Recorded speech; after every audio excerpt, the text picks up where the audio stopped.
Bom, vamos lá. A gente vai dar continuidade no nosso estudo sobre os valores, né? O valor dos valores, baseado num livro baseado na Bhagavad Gita, né? Um trecho do Bhagavad Gita, onde Arjuna pergunta sobre o conhecimento. Krishna coloca 20 valores universais. Valores é a base das nossas ações, e Dayananda Sarasvati escreve um livro sobre esses 20 valores e a gente está conversando sobre eles. Basicamente, cada um desses valores não assimilados gera um conflito. Quanto mais a mente está em conflito, menos capacidade de observar a realidade, né?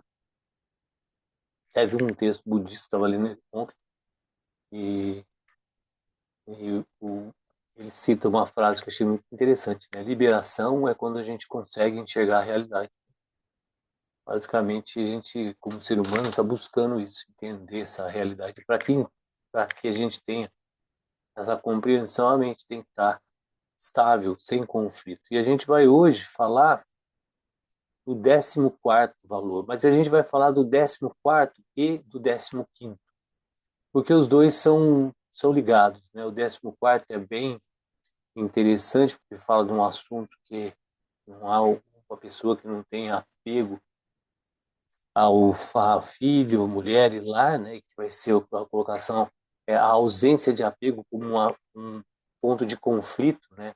O apego como um ponto de conflito, a ausência como uma eliminação desse conflito. A gente vai falar um pouco disso, mas basicamente isso está muito ligado com o seguinte, que é a constante neutralidade, né? Manter a mente estável, que é extremamente yoga, né? Então, vou colocar o slide, a gente vai acompanhando por ele como sempre. A gente está no 14º, 14º valor de 20. Então, ausência de apego ao filho, mulher e lar. É claro que, né, não está se dizendo em nenhum momento aí que não se deve ter a responsabilidade, né, que não deve ter o cuidado com a família e o amor. Mas é o excesso, né, é o exagero, é a atenção exagerada. E aí é interessante porque, né, às vezes eu uso, né, paralelo quanto a isso sobre um dos pontos fundamentais da pregação de Cristo, né? Quando ele coloca o conceito de Deus Pai, né, e nos coloca como irmão, né? Basicamente, quando ele faz isso, em algum momento também da história, na Bíblia, ele não se coloca como o apegado à mãe, pai, à família. Eu acho que esse contexto expressa muito dois pontos que a gente pode observar. O primeiro é que o apego exagerado ele vai levar a um conflito excessivo na mente, e aí tem a história do pombo. A história do pombo, ela é do livro Uddhava Gita, né, que é um trecho do Bhagavatam, que Uddhava é um dos companheiros de Krishna, né, um dos principais companheiros de Krishna. Ele tem uma conversa, e essa conversa de Uddhava, esse trecho que é chamado Uddhava Gita, a canção de Uddhava, é como se fosse uma Bhagavad Gita também, né, uma parte onde ele transfere todo o conhecimento para Uddhava, né? E uma das histórias, que é um encontro com um Avadhuta, que é um retirante, uma pessoa que abandona tudo, né, no sentido de buscar a vida espiritual, e ele tem uma passagem onde o rei quer saber de onde ele tira o conhecimento de 24 elementos da natureza, que eu já citei, inclusive, nesse estudo também. E uma das histórias que ele tira o conhecimento é essa história do pombo. A história do pombo, de uma forma bem resumida, né? É um pombo que se apaixona por uma pomba e aí eles desenvolvem um amor profundo e tem dois pombinhos, né? E eles se apegam muito aos filhos e têm uma vida voltada, né, para a família, entre pomba, pombo e os filhos, e aí tem toda uma história, né? Um enredo desenrolando com esse afeto, esse amor profundo e a vida no qual eles levam juntos. Até que chega um caçador e o caçador prende dois pombinhos, filhos deles, né? Quando a mãe pomba vê isso, ela perde completamente o controle, vai em cima do caçador e o caçador caça a pomba também. Aí o pombo, né, vendo os filhos e a pomba na rede, ele começa a entrar no desespero, né? Qual o sentido da vida sem meus filhos, a pomba, a minha mulher, enfim, mulher no sentido da pomba, né? Eu não vou conseguir viver sem, é impossível eu continuar minha vida assim, e aí ele se desespera e vai em cima da armadilha, e o caçador pega o pombo também. Então a história basicamente é isso, né? Que mostra que na medida que o apego excessivo se torna um ponto de desequilíbrio, onde todos foram caçados pelo caçador, né? Nenhum teve a capacidade de tentar alguma articulação diferente para, mesmo que seja para recuperar os filhos ou fazer alguma ação contra o caçador, mas era tanto desespero que eles se entregavam às armadilhas e simplesmente perderam toda a família perdeu a vida por falta de lucidez, né?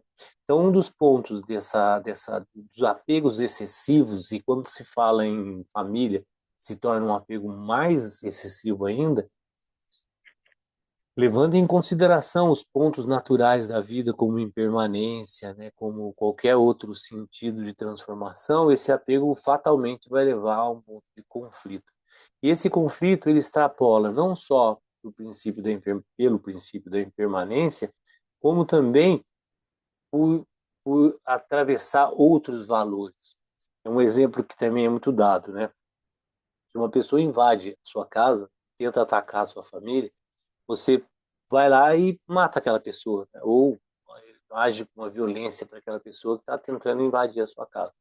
Mas se essa mesma pessoa tentar invadir a casa do seu vizinho, você não vai agir com violência, você não vai matar ele, talvez até finja que não está vendo para poder não se envolver no problema.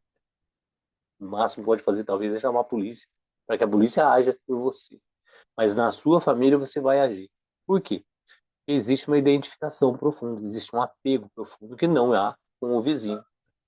Então, na verdade, o que se discute, né, é o nível de apego no qual faz com que a gente extrapole as nossas ações, perca a capacidade de, o próximo item, né, de equanimidade e neutralidade, por um apego excessivo, o que não quer dizer que é um conselho ao abandono, ao não cuidado, mas a percepção objetiva, que é exatamente o tema da neutralidade, né? Observar as coisas, que é uma das grandes fraquezas humanas, que também pode ser um dos grandes pontos fortes do ser humano. Observar as coisas com clareza, né? As coisas como são.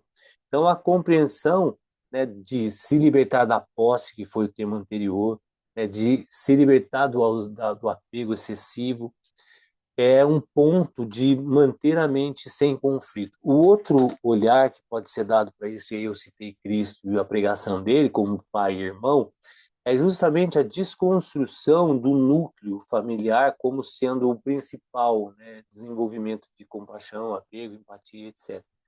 Quando Jesus fala, existe um pai, ele está colocando que é um pai só de uma família.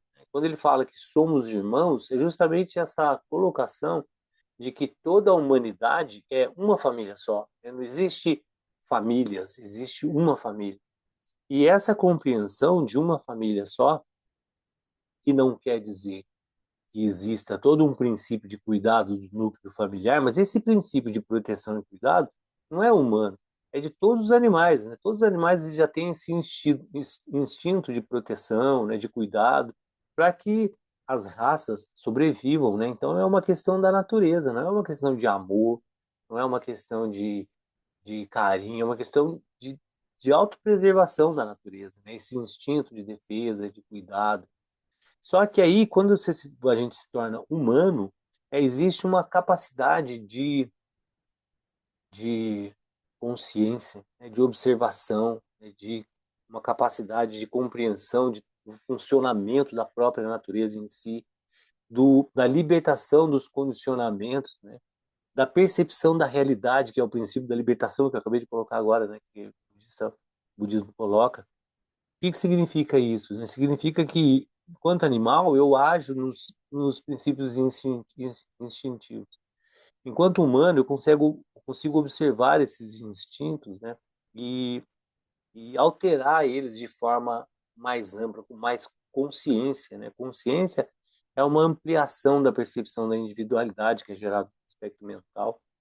E aí, quando se coloca, né, quando vem Jesus, uma grande alma, um grande yogi, e coloca exatamente o questionamento de não ser um pai, mas ser um pai só, né, ser um núcleo familiar de irmãos, mas somos irmãos enquanto humanidade, desconstrói esse núcleo. Então, você pode proteger o seu núcleo, fazer com que ele tenha condições de experienciar a vida, mas no fundo é uma família só. E aí percebe que essa compreensão vai levar a mesma atitude que eu tenho com o meu filho, seria o de todos os filhos, né?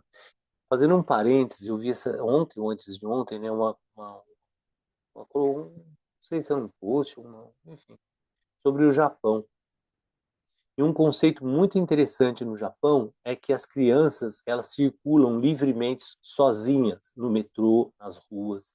Aí a colocação dessa reportagem, eu acho, era que as crianças nunca estão sozinhas, né? Por quê? Porque existe um conceito de responsabilidade pelas crianças de todos os adultos. Então, sempre quando tem uma criança na rua, todos os adultos que estão próximos são responsáveis por ela. Então, por encaminhar, por ajudar, enfim. Então, a criança nunca está sozinha, ela está sempre como se estivesse acompanhada de um familiar. Muito interessante isso, né? Muito dentro desse conceito. É uma família só. Então, se eu tratasse as pessoas como eu trato meus irmãos, como eu trato meus filhos, como eu trato a minha esposa, percebe que seria um mundo completamente diferente. Que isso foi falado há 2.225 anos, né? 2025, que anos, nem sei que ano a gente está, mas 2025 anos atrás, colocado esse questionamento sobre a percepção de que somos humanidade, enquanto humanidade, somos irmãos. A família, ela tem um grande papel de desenvolvimento do núcleo de relações, né? Quando a gente se relaciona com o pai, existe uma relação de hierarquia, de aprendizado, né? Quando com a mãe, existe uma relação profunda de afeto, de amor, com os irmãos, de fraternidade, né? De compartilhamento. Então, percebe que o teste para que a gente entre na sociedade, justamente a família faz esse papel, né, de cumprir com esse início das relações, né, a gente desenvolver essas relações no núcleo mais próximo, para que essas relações se extrapolem para o mundo externo, né? Então é um momento de aprendizado e de desenvolvimento de como se relacionar. Por isso que às vezes quando a relação é mal desenvolvida, e aí existe um outro parênteses que é interessante colocar também, né? Eu não me lembro aonde, mas alguém coloca em algum texto, em algum lugar que eu não me lembro, falando que quando é necessário você explicar como deve amar a mãe ou o irmão, é porque está tudo errado, porque a experiência natural seria o aprendizado do desenvolvimento das relações na família. Quando uma pessoa precisa explicar para outra como ela deve se relacionar com irmãos, pais e família, é é uma desconexão muito grande, né, do princípio natural da existência, porque é exatamente isso, né? Essa existência familiar, ela é o aprendizado, né? Você não tem que aprender fora, é ali que você vai aprender. Ninguém tem que ensinar uma coisa que deve ser experienciada nesse núcleo. E aí, a partir do momento que você se desliga, que é naturalmente a família vai se desenvolvendo a forma de se desprender dela, você vai entendendo que, na verdade, aí a existência humana, né, preponderante, você vai entendendo que a família, a humanidade é uma grande família, né? Então, nós deveríamos entender, assim como o Japão, nesse ponto específico da criança já entende, né? Nós somos responsáveis por todas as crianças, por todos os velhos, por todas as pessoas, como se fossem e são na nossa própria família.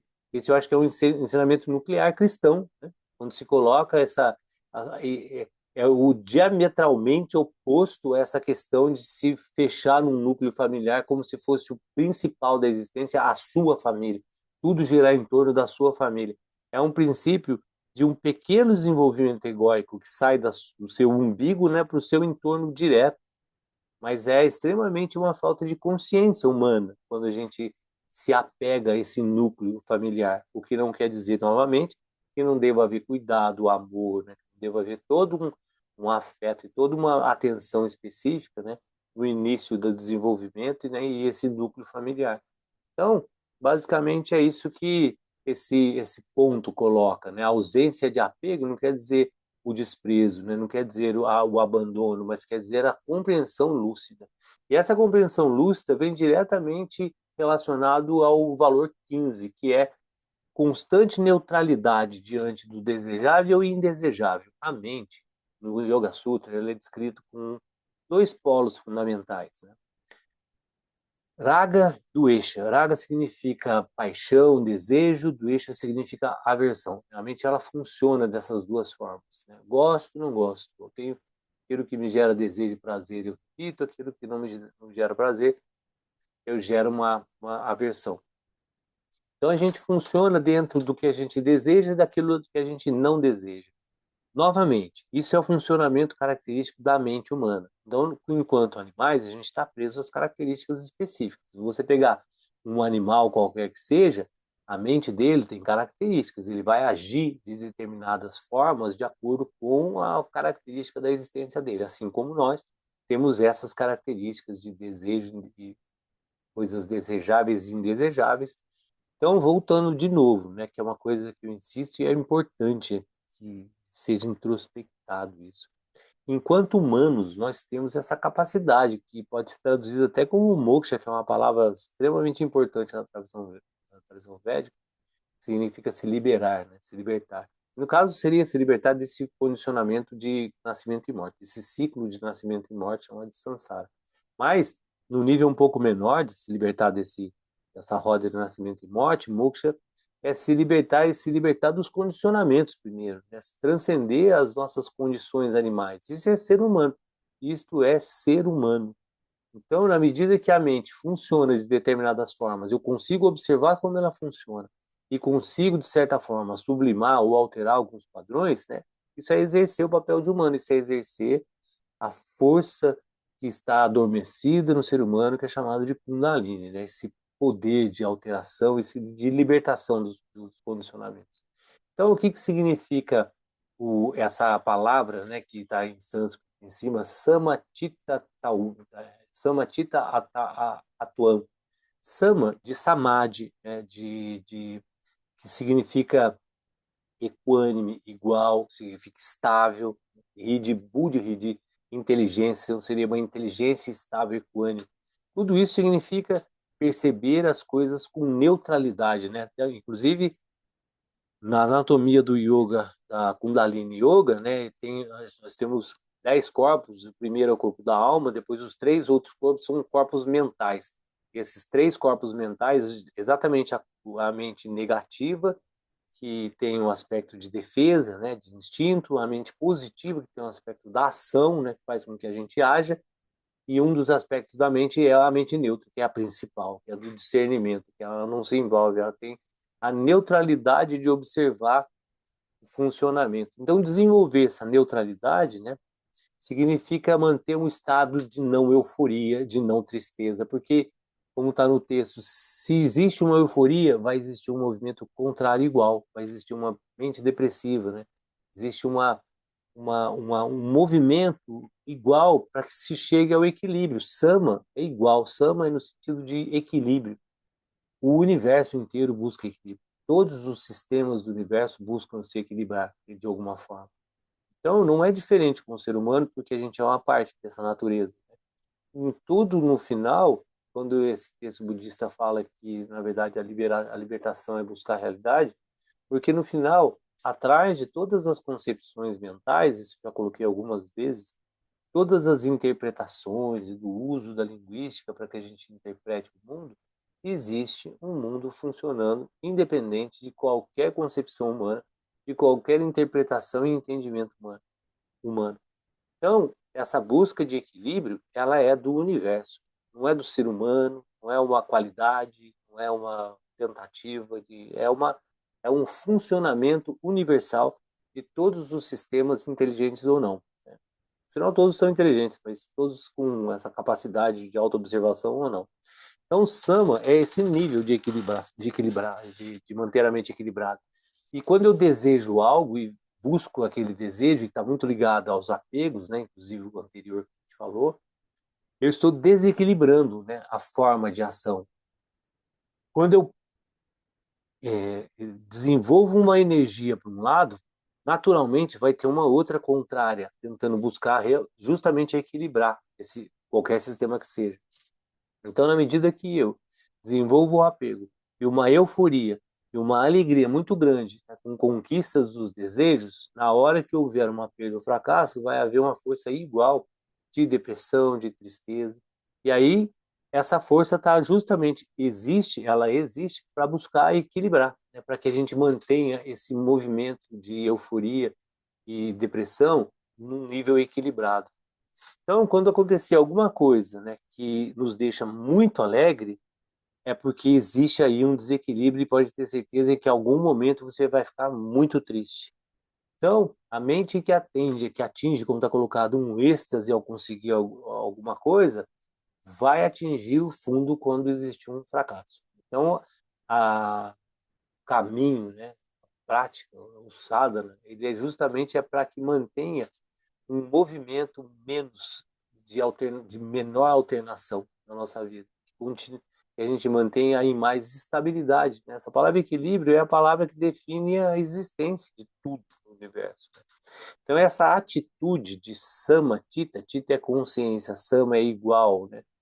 Essa consciência de manter a mente estável e neutra, né, independente do que está acontecendo, é uma forma de reduzir, primeiro, a subjetividade que é colocada nas coisas, que a gente viu anteriormente nos textos, né, que faz com que a gente desenvolva o apego.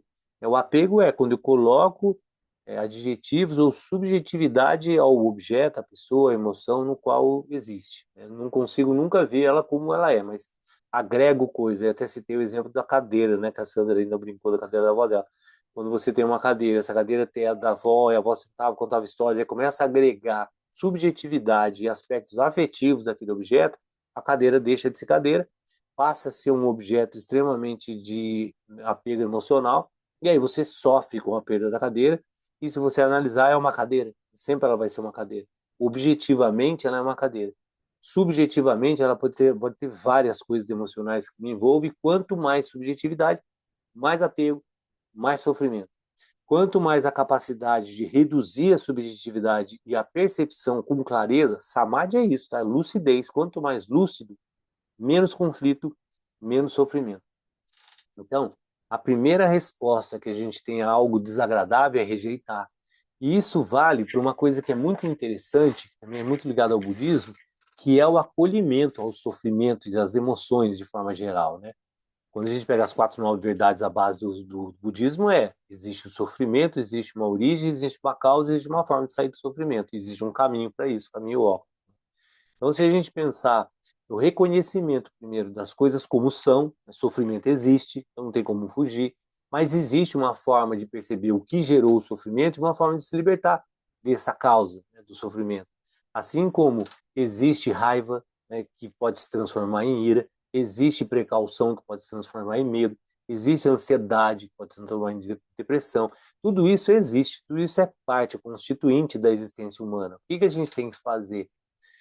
Receber, né, como aquele poema lindo do Rumi, né, que é Pousada, não lembro exatamente o nome, mas que coloca a nossa existência como uma pousada que tem que receber tudo como hóspede, né, e tratar bem. Então, acolher as emoções e se relacionar com elas de forma com clareza, com lucidez, com inteligência, né, com enfrentando as coisas na maneira que elas são, não na maneira que a gente desejasse que fosse. Então, não é rejeitar o desagradável, mas acolher o desagradável, assim como acolher o agradável, da mesma forma. Então, o trabalho é manter uma estabilidade suficiente para que a gente consiga se relacionar com todas as formas. Por isso, o apego, como o anterior, né? O apego excessivo à família nos desequilibra, a história da pomba, desequilibra completamente a capacidade de se manter neutro. E aí a gente acaba perdendo, né, perdendo a função humana, né, de exercer essa neutralidade, essa clareza, né, essa percepção das coisas como são. Então, é aceitar confortavelmente as coisas como são, porque o mundo é assim. Existe agora um movimento muito grande, né, de observação desse mundo que está muito conturbado, no mínimo, seria a palavra, né? Mas, no final, esse é o mundo, da forma como ele é. As pessoas são assim.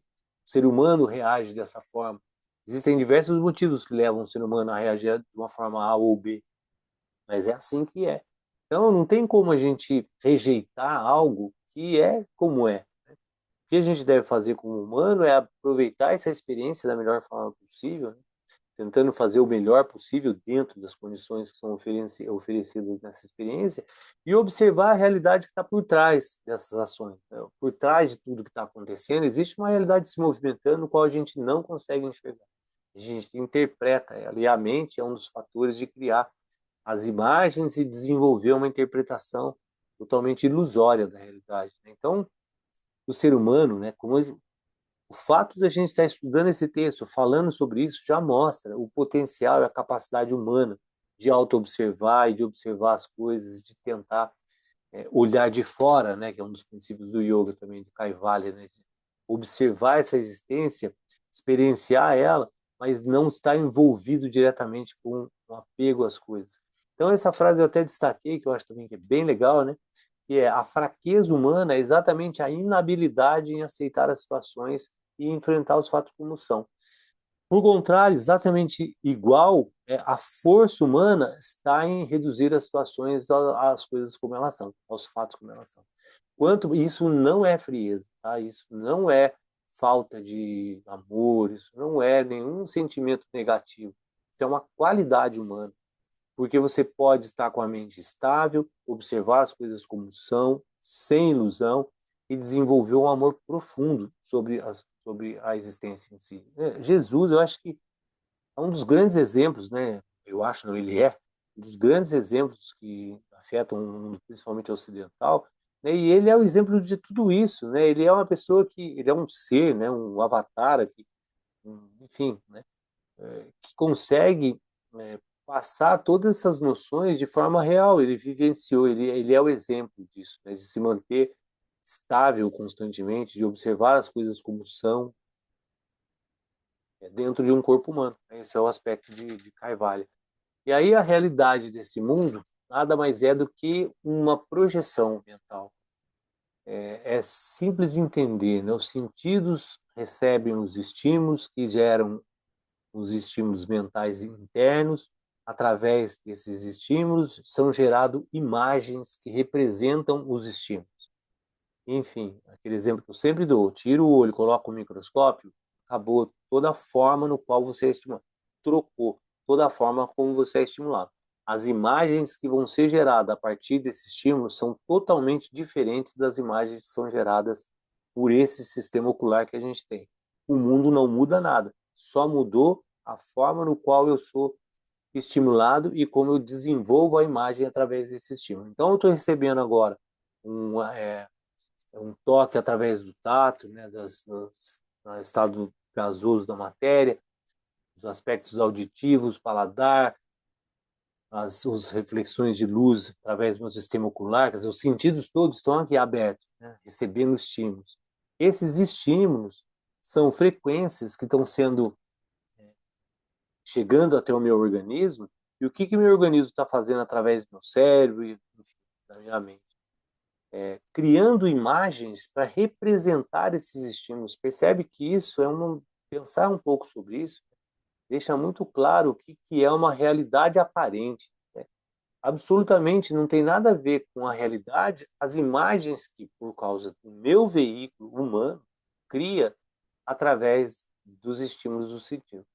Você pegar um animal, um outro, né, sei lá, um sapo, muito provavelmente o que o sapo está vendo, o que o sapo está sentindo, o que ele está ouvindo, e as imagens que talvez ele possa gerar na mente dele é totalmente diferente das minhas. Então, quer dizer, né, existem diversos mundos no mesmo mundo, observado por diversas formas diferentes, né? Isso cria o que é chamado de Maya, ilusão, essa realidade aparente. Então, quanto mais a gente tentar não se apegar e remover as projeções subjetivas que a gente cria sobre as imagens que a gente projeta, mais estabilidade a gente vai ter. Isso não quer dizer que a gente não vivencie essa realidade como a gente percebe, não tem outra forma de ser. A gente é humano, percebe o mundo assim, vivencia ele assim.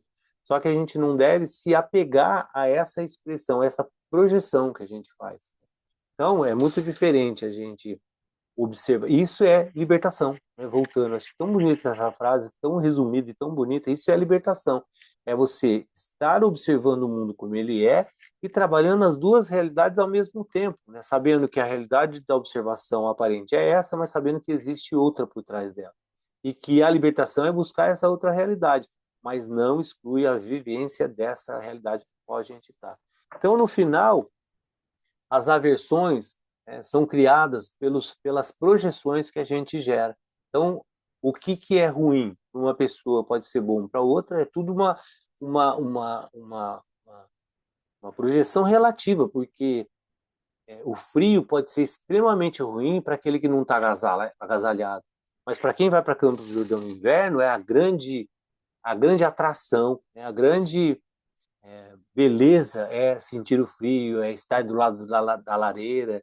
Agora, pega para um mendigo que está passando frio na rua em São Paulo e pergunta para ele se frio é bom. Então, percebe que aquilo que é bom, aquilo que eu rejeito, aquilo que é ruim, é muito relativo diante da projeção no qual está sendo experienciado aquele fato especificamente. Então, objetivamente, né, não existe algo que seja intrinsecamente ruim ou bom, né? Existe algo que está sendo experienciado de forma boa ou ruim, de acordo com as estruturas daquele veículo que está sendo exposto àquela situação. Cada situação vai ter uma atitude específica.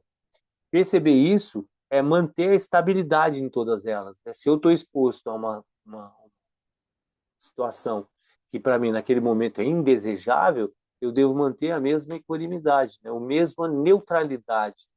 Claro que é muito difícil você ser neutro em determinadas situações que às vezes são extremas, mas a busca da neutralidade ela vai diminuir esse movimento, né? Essa instabilidade, e quanto mais intensa essa instabilidade, né, menos capacidade da gente se manter uma vida razoável. A gente vai acabar entrando, né, um termo que é muito usado hoje em dia, borderline. Né? Borderline exatamente você está batendo na ponta, né, tá na beira ali. E aí, quando esses movimentos estão muito intensos e você está quase saindo da linha do razoável, borderline é quando você passou, e aí não tem mais volta às vezes. Né? Muitas vezes a gente não tem capacidade individual de lidar com essa oscilação tão grande. A neutralidade é exatamente esse princípio de busca universal de equilíbrio, no qual a gente, como humano, a gente pode entender isso e voluntariamente está buscando em todas as nossas situações esse equilíbrio. E aí termina com esse texto, né, que é do mesmo texto que eu comentei anteriormente, que é o Oceano de Avaduta, que até o presidente da China usou esse texto agora no discurso que ele fez em 2018 e o governo da China colocou agora, né, nessa guerra fiscal, nessa guerra tarifária que está havendo, e o governo chinês usou exatamente esse texto. Né? Os orientais eles têm bastante consciência, né, sobre algumas coisas que a gente não tem ocidental, mas que a gente também ocidental tem várias coisas que eles não têm, e é um equilíbrio. Né? Não tem ninguém, não é melhor nem pior, mas são às vezes olhares diferentes, mas ele usa esse conceito do oceano que é muito usado no taoísmo, que é chinês, na tradição védica também, que é essa estabilidade contínua do oceano. Todos os rios, o oceano é tido como se fosse a consciência, né, universal, porque todas as águas caminham para o oceano, né? O final de todos os rios é chegar ao oceano, se de todas as almas fossem chegar nessa consciência universal. E mesmo que se o rio seja pequeno ou grande, ou um imenso de um rio, ou que ele esteja passando por uma tempestade extremamente grande, ou uma chuva, o que quer que seja que aconteça, o oceano não se altera. E existe um movimento na superfície, mas quanto mais interiorizado é esse olhar do oceano, mais profundo, né? Mais estável, né? Mais ele guarda essa capacidade de não mudança, de estabilidade, de neutralidade, né, como a gente está colocando. Então, o oceano ele representa muito isso, aquele que recebe. Primeiro, o princípio da humildade. O oceano tem várias questões, né, que o taoísmo trabalha muito bem essa questão da análise das forças da natureza, né, e da compreensão. O oceano ele está abaixo de todo mundo, né? O princípio da humildade, apesar dele ser o grande receptor e o grande estrutura imutável, né, se comparando à grande consciência universal, assim mesmo ele está sempre abaixo de todos os rios, ele recebe todos os rios, né? Ele tem uma atitude passiva, uma atitude humilde de estar sempre recebendo e indiscriminadamente qualquer água, chuva, rio, lá, qualquer coisa que chegue, ele está recebendo. É muito bonita essa percepção do oceano, né? E até o governo chinês usou isso, né? Que independente de qualquer coisa, o oceano nunca se altera, né? Pode fazer o que quiser, que ele está sempre lá recebendo tudo e de certa forma mantendo essa calma, essa neutralidade, essa estabilidade e pronto para receber e não se alterar de forma nenhuma. Então esses são os dois valores que a gente conversou hoje, né? Que são valores bem interessantes. Um é começa com o apego à família, né? Filhos, etc. E se desdobra, eu acho que naturalmente, nessa percepção da necessidade da neutralidade, né? Que está muito ligado ao primeiro tema. E aí fica, por favor, vocês, se quiserem fazer algum comentário, né, acrescentar alguma coisa, ou uma pergunta, ou qualquer coisa, fiquem, por favor, à vontade.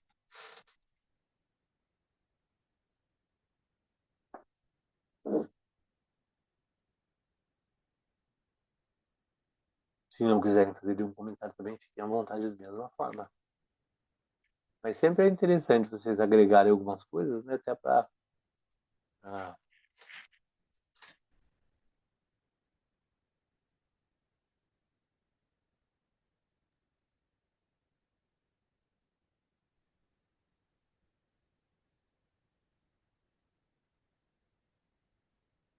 Diga, Wanda.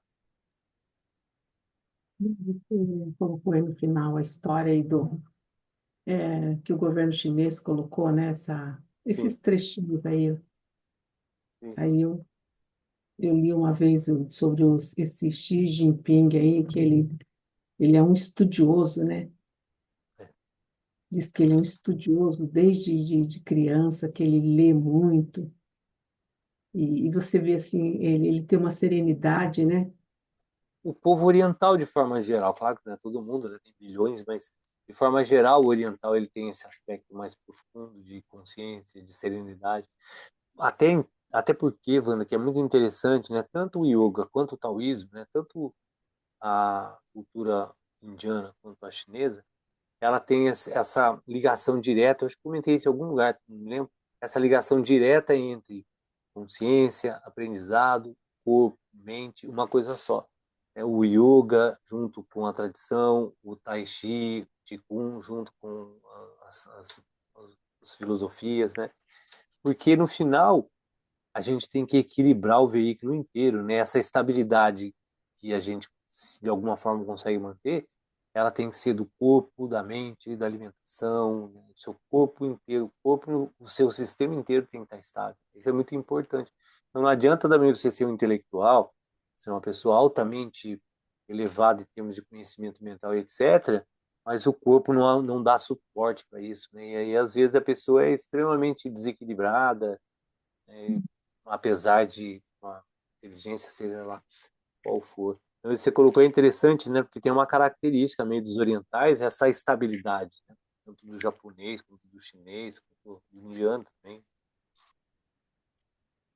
E fora isso, o texto aí final, resumindo, né, a explicação toda que você, né, deu aí do assunto, né, Sim, comparando com o rio, né, sim, sim.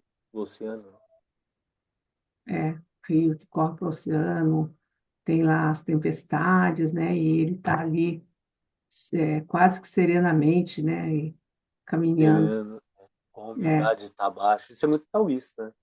Essa é. colocação do oceano.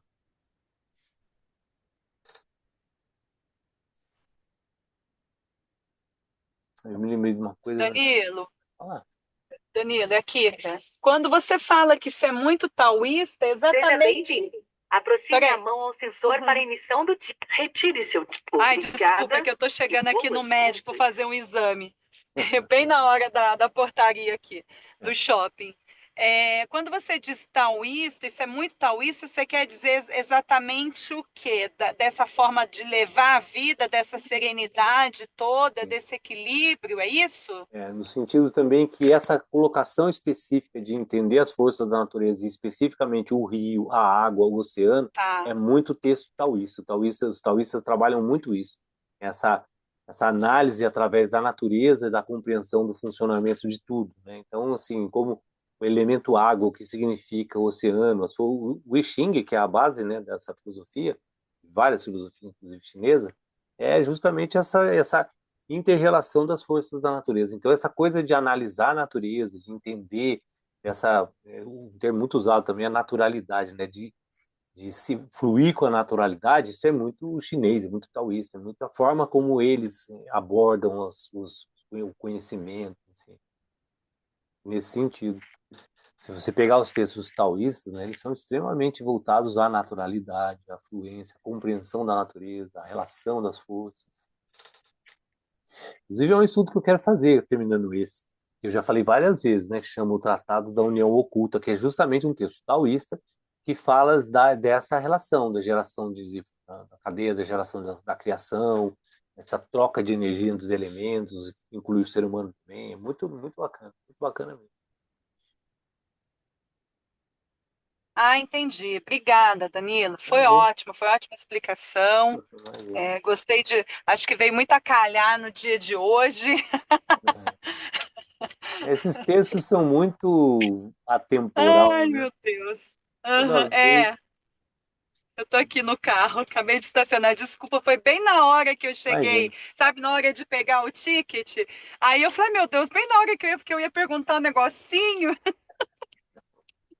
E pior que deu para ouvir daqui. Pega o seu ticket. Entendeu? Porque ela fala alto, né? Ela fala a máquina, não sei como é que fala. Ela fala bem alto. Ainda falei, gente, que altura, eu pensei. Mas legal, Danilo. Eu acho que é o desafio da humanidade, né? A gente pode nem falar que é só um desafio só nosso, não. Não, não. Do ser humano. Do Nesse ser humano. E nesse mundo ansioso, né, estressado, intolerante, enfim, né, o Brasil está aí entre a lista do top 10 É, de algumas doenças aí emocionais, né, a depressão, a ansiedade, por aí vai, que eu não vou lembrar da lista toda, o quanto que a gente precisa buscar essa, não sei se essa leveza, esse equilíbrio mesmo, né? Um pouco de tudo que você foi trazendo aí ao longo, principalmente na relação familiar, né? sim, sim. E é interessante porque isso gera, de certa forma, né, quando você fala de desapego à família, já gera um desconforto, né, de certa forma. É, Mas não quer dizer nada que não seja desamor, nada por esse caminho, não. Pelo contrário. mas eu acho que isso é muito importante, Danilo, né? Eu vou me trazer como exemplo. As questões emocionais após eu ter ficado viúvo, que foi o trabalho ali, né, da terapia, né? Quando eu fui para a psicanálise, quando a minha psicanalista trouxe, ela ainda me falou, olha, o seu marido não foi só seu marido que faleceu, foi seu marido, seu amigo, seu parente, seu pai, seu filho, foram várias pessoas, porque teve uma vez que eu falei com ela assim, eu falei, olha, dentro de casa parecia que tinham várias pessoas, não parecia que eu perdi só a Alessandra, parecia que eu perdi várias. Aí ela falou, então, Freud explica. Mas é justamente por conta disso, porque houve um apego ali muito grande, muito É, forte da parte dele comigo, mas enfim, né? Como ele que se foi, então de certo está curado lá onde está. E da minha parte, todo esse trabalho que é feito diariamente, não é uma coisa que, embora já façam 6 anos, mas é algo que eu me policio constantemente para que eu não tenha esse apego emocional no meu filho, para que meu filho não tenha comigo. sim. Por isso que eu crio o meu filho mais independente. E o José é de FIV, né, de fertilização in vitro. Então, aquele cuidado no começo, aquela agonia no começo, aquelas preocupações todas. Então, eu fui me desapegando um pouco, sabe? Sim. Deixa viver. Ah, caiu, deixa cair, vai aprender. É claro que a gente, se puder proteger, Claro, claro, mas eu me natural. lembro que a minha psicanalista falava: você não pode controlar tudo, você está querendo controlar o todo e você não vai conseguir, né? Então é um exercício diário para mim. Né? E o desapego está nele, para que eu não sofra ajudar com bastante tempo, eu vier falecer, durar que nem minha avó Dionísia, mas para que não haja essa tristeza na morte de vários, né? Da Tá, representatividade dos vários papéis. tá muito ligado ao texto, né, que você falou, que no final esses vários Total, papéis são a subjetividade que você colocou em cima de uma pessoa, né? Ele acabou se tornando o é pai, o isso. filho, o amigo, enfim, né? Todos os aspectos subjetivos, e aí quanto mais subjetividade, mais sofrimento, mais apego. Mais sofrimento, mais apego. E é isso que é bacana a gente saber hoje, né, do que você está nos trazendo. Você vê, uma reciclagem a todo momento, Sim. entende? Né? E para quem não sabe, é novidade, mas para mim é uma coisa que eu já tenho tratado há algum tempo, mas mesmo assim é um processo de reciclagem a todo momento. Por quê? Para que isso não aconteça de novo. Para que esse sofrimento ele não seja subjetivo e multiplicado ali por 4, 5 vezes a mais, né? E A faz parte situação. de uma das características humanas, né? Que é o princípio da repetição para que a gente aprenda. Né? Não é uma vez Sim, só, a gente tem que repetir não, várias e várias e várias e várias para que realmente entre. Como diz a Iyengar, né? Todas as células do seu corpo, do nosso corpo, entendam aquele conhecimento. É necessário que tenha essa repetição contínua. sim, eu acho Faz parte do ótimo. Eu aprendizado. acho ótimo. Eu vou ter que ir, viu? Vai, Obrigada. vai. Não imagina. E agora eu tenho que chegar meia hora antes, por isso que eu cheguei Não, cedo, é às 9, mas tem que estar ali no local 8h30. fica à Até vontade. mais, gente. Até Boa já. noite. Bom. Tchau, tchau. Se alguém quiser fazer mais alguma colocação, sempre fique à vontade, gente, por favor. Esse é um tema bem interessante, né? Se bem que todos esses temas ligados a esse livro, esse conjunto, né, é muito bacana, muito interessante, é muito, como aqui colocou, né, é atemporal, né? Serve para qualquer momento da vida. Então, mas eu achei interessante que eu estava vendo as minhas anotações aqui, essa manter essa lucidez, né, clareza, a gente não, diante de uma situação, que, né, você não cair num conflito, numa de ficar triste, né? Que Isso é a que é, história do pombo, né? Que é bem legal é, também, porque o pombo é o não símbolo, é, né, da fidelidade e tal. E essa é a história do pombo, que no final, no desespero de salvar, morreu todo mundo. Poderia ter um é, fim diferente se tivesse um pouco mais de clareza para agir, mas no desespero acabou todo mundo sendo pego pelo caçador, né? Toda a família. hum, E é isso, né? hum, Porque se a gente não tem essa consciência para agir, né? Houve até um caso de dois meninos, irmãos, né? Aqui no Vale, numa cachoeira em Piquete, alguma coisa assim. Um irmão caiu e estava se afogando, o irmão pulou para salvar e morreram os dois. Né? hum. Quanto menos capacidade de estabilidade, né? Mais a gente age de forma errônea às vezes. Muito bom, gostei muito do assunto. Certo, gente? Tudo Então, certo, então. se alguém tiver alguma coisa a mais, fique à vontade, senão, E boa sempre a noite para gente vai, todo mundo. e Pode falar. sempre a gente vai recordando alguma coisa que foi vista anteriormente e um vai encaixando com o outro, né, Daniel? E é o Muito bom. princípio da repetição, né? Aquela Marie-Louise Repetição. France, que é discípula do Jung, né? Ela fala isso, né? Para você ter um conhecimento, você tem que ler várias coisas sobre o Várias mesmo vezes. conhecimento. Várias vezes, vários livros ela cita até, né, sobre o mesmo, porque é isso, né? Para a gente conseguir realmente entender algo, a gente precisa olhar por vários olhares, mas repetir várias vezes o mesmo conhecimento. Muito, muito. Ah, Essa do oceano, nós já fizemos um outro estudo que foi citava dos 20, bastante foi dos 24. Do taoísmo foi o falado, taoísmo, justamente. do Tao Te Ching, né? Muito bom, Daniel.